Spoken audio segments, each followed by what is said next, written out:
situation. So they will be scored. So you just run the meeting as normal, total up the points to the meeting on one proviso.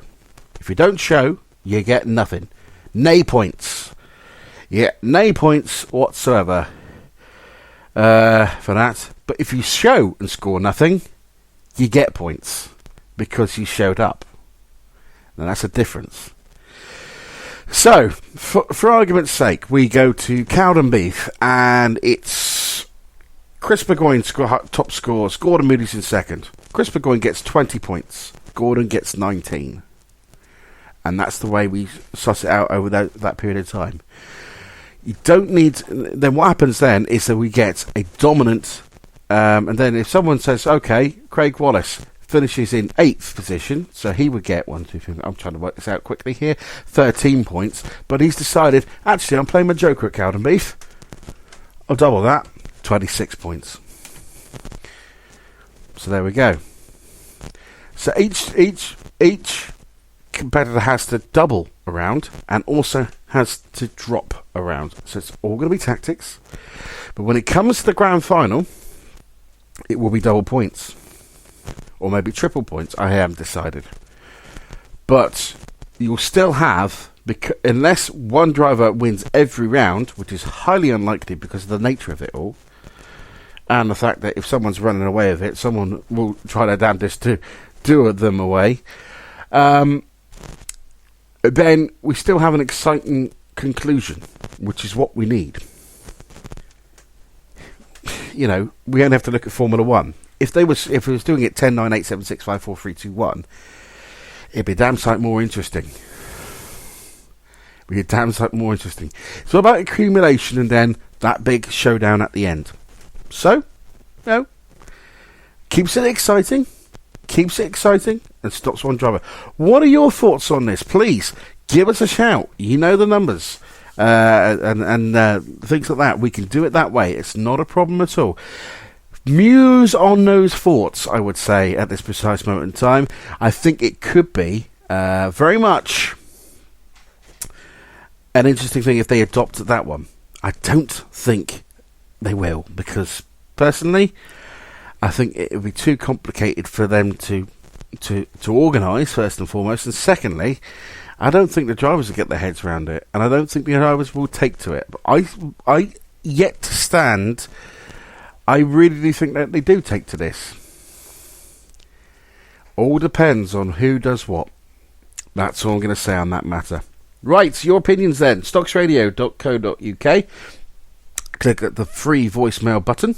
You can do that using your phone, I've led to believe as well. If you go via facebook.com/stocksradio, send us a message that way, or you can send us a message via the chat page on the old Spreaker site. Oh, all of a sudden, I've gone into Wogan mode. Oh dear. Let's have a break before I disappear up my own backside. Oh. Attention. Our number one fan, Derek, has got his organ out. Want to give opinions on the burning matters of the day? Search on the Book of Faces for Stocks Radio Talking Shop, where you can discuss what's Gordon Moody's favourite member of JLS, should Buxton hold the Scottish Championship, and what should be the optimum temperature of a Balti pie at Birmingham Wheels. Go to Facebook and get involved in the debate, and we'll read it on the show, if you're good enough. Right, put it away, Derek. That's enough of that. Missed an episode of the FT show. Missed this. Or a 3-2-1. Perhaps he should have won a dusty bin. Yes, the spirit of Ted Rogers still lives on. 3-2-1. I'm doing the gesture now. 1-on-1? No? It is still needed. We are there for the drivers. What about some of our race commentaries? You missed that? Both go out! They both go out! Up Michael Scriven takes it! On the line! Don't worry, you can listen again on Spreaker.com/Stocks Radio, and you can even download and keep them and put them on your MP3 player and listen to them on the way to the track. Like some people do, weirdos.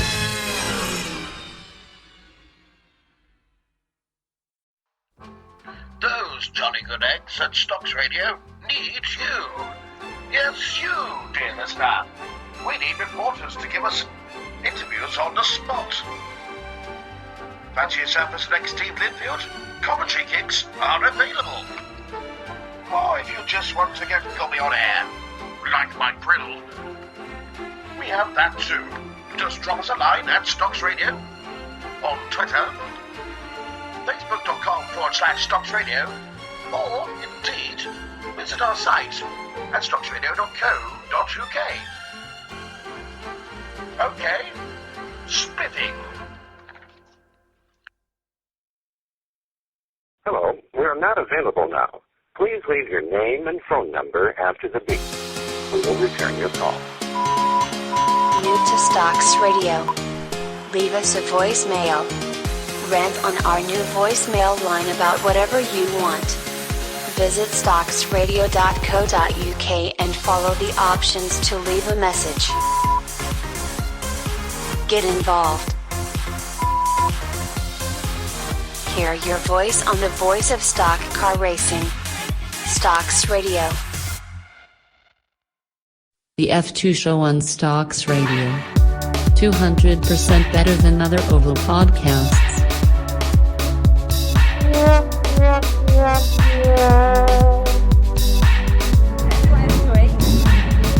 Yeah, I'll have a sandwich, please. I'll just do this interview. So...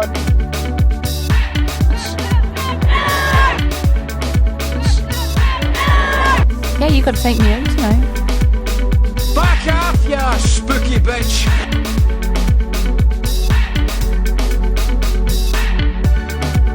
Welcome back to Stocks Radio. Yeah, I've been playing.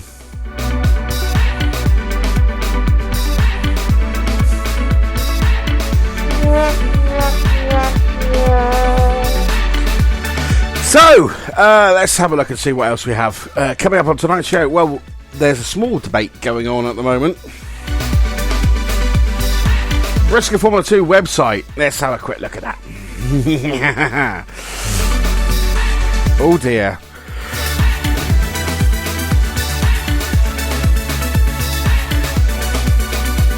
Put it this way. The proverbial has hit the proverbial.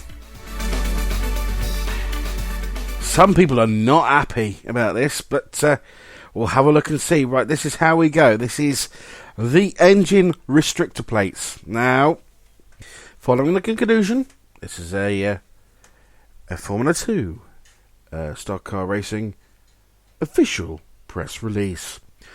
Following the conclusion of the 2016 season, Brisker Formula 2 will return to the process of gathering data information on the effects of using engine restrictor plates, with a possible implementation under current rule 230.12. Some testing has already been undertaken and further on-track sessions are planned for the near future. Does this mean the end is nigh for the Pinto? Well, it is, because obviously there's a lot of drivers going for the Z-Tech. Now, in the program notes at the Gala Night meeting from Crispin Roseville, saying that the wrong reason why Taunton is bucking the trend is because a lot of the local drivers have switched to Z-Tech and it's brought them back out. The cost of these high-performance engines may well have just done that. Now, when this was initially announced, there was some, I'll say, negative reaction on social media from certain people. But with the top names going for Z-Tech engines now, with Mr. Bradbury coming back with a Z-Tech, and several others might be tempted to go back to the Z machines that are going there. Could be all very interesting. What are your thoughts on that? Give us a ring, give us a message, drop us a line, do whatever you need to do. Drop us a text message.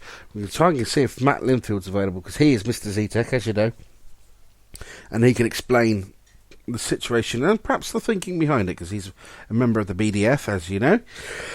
So let's return to Saturday's meeting, and it was a meeting final after a after a consolation win for Mark Gibbs, after Gordon Moody was docked 2 places for jumping the start, which in the old Pringle list, let's have a look and see how that's looking now.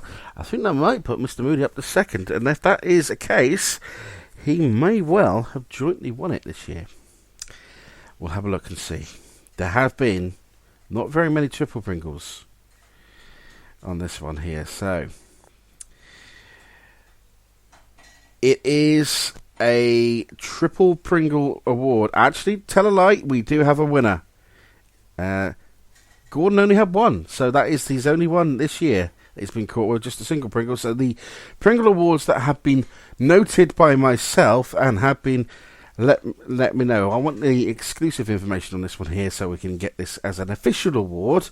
Another one for Steve to give out at Sharon's little shindig. James Riggle had 2 Pringles at Skegness on the 31st of March. Ben Howard, he had 2 at Sheffield. Matt Stoneman, 2 at Skegness at the Speed Weekend. And Adam Blacklock, also 2 at the Speed Weekend. Just a single Pringle for Chris McCullough, Chris Burgoyne, Mickey Brennan, Josh Coleman, and, you've guessed it, Gordon Moody.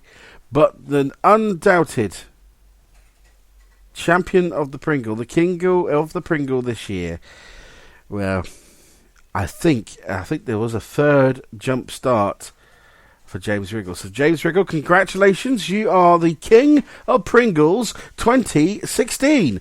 Following on from Matt Stoneman in 2011, Chris Rowe, Steve Green, Nigel Green, Darren Clark, Dan Moss and Chris Bradbury in 2012. Kelvin Wally, as he was then in 2013, and he took it there. Tom Bailey in 2014, amazing, that was all at one meeting. And Paul Moss last year taking the title. So the king of the Pringle for 2016, James Riggle, Jimmy the Riggle, got a wriggle on. So there you go. So that's your official line on that one. Right, Dominator champion for 2016. Again, a very close run thing, but a lot more closer than the thingy. Obviously, Chris Bradbury won it for the first. It's only been running 2 years. 2011, Chris Bradbury. 2012, Chris Bradbury. 2013 was Gordon Moody. 2014 was Chris Bradbury, I believe. Yes, no. Tell a lie. Chris Bradbury was in 2013. 2014 was Gordon Moody. 2015 was George McMillan. 2016 is Gordon Moody. Gordon won it by 50 points. The details on the thing are there, but Dave Polly did run him ragged. Just the sheer amount of meetings more that Gordon did put him ahead of Polly on that list. Polly actually scored the highest score this year of 62 points, which was for a Coventry meeting that he had. He did quite good. So 75 cars there, so he did really quite well. Lowest score, unfortunately, was 0.01, and that was for a Buxton this year. And the person to get a single point at a 10 car Buxton gets nay points, as they say, or very close to nay points. So there you go. Right. So, lots of you listening to it tonight. Let's go back to the meeting then. 89 listening live. Good evening, folks, if you have been listening. Usual methods of catching up if you do wish to do that. 116 followers now, so thank you very much. Yes. So, a win for Mark Gibbs in the Constellation at Birmingham Wheels after Moody's indiscretion. So, let's have a look at the final at Birmingham Wheels, the last tarmac final of the year. And some bloke called Johnny Hall is going to pick up the commentary right now. So here we go, last tarmac final of 2016 season, ladies and gents. Birmingham Wheels, the venue, what potentially could be an absolute classic. Now, just to bring you up to speed, obviously we had Luke Grange there, shootout champion. First heat was won by Dave Harley in 362. Then we go back to the Constellation. The Constellation was won by Gordon Moody, but it was docked 2 places for jumping the start, and that was inherited by that man, The laughing gnome himself, Gibbo. He took the win. So let's have a look and see who we got as runners and riders in this one.